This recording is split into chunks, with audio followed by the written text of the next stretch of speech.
Hey guys, welcome to our channel. In today's video is we're gonna learn about how to send link on Monopoly Go.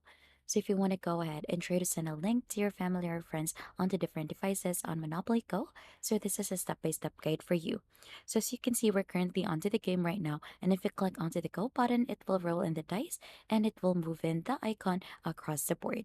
So if you want to go ahead and try to send a link, just click onto Friends button, and onto the Friends button, you should be able to see the green button in there.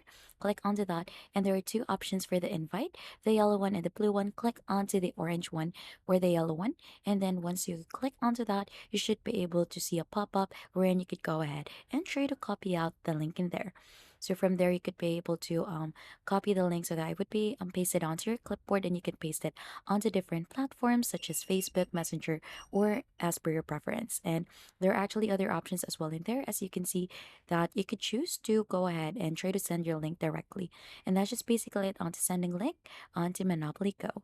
If you think this has been helpful, don't forget to hit the like, subscribe, and we'll see you on to our next video.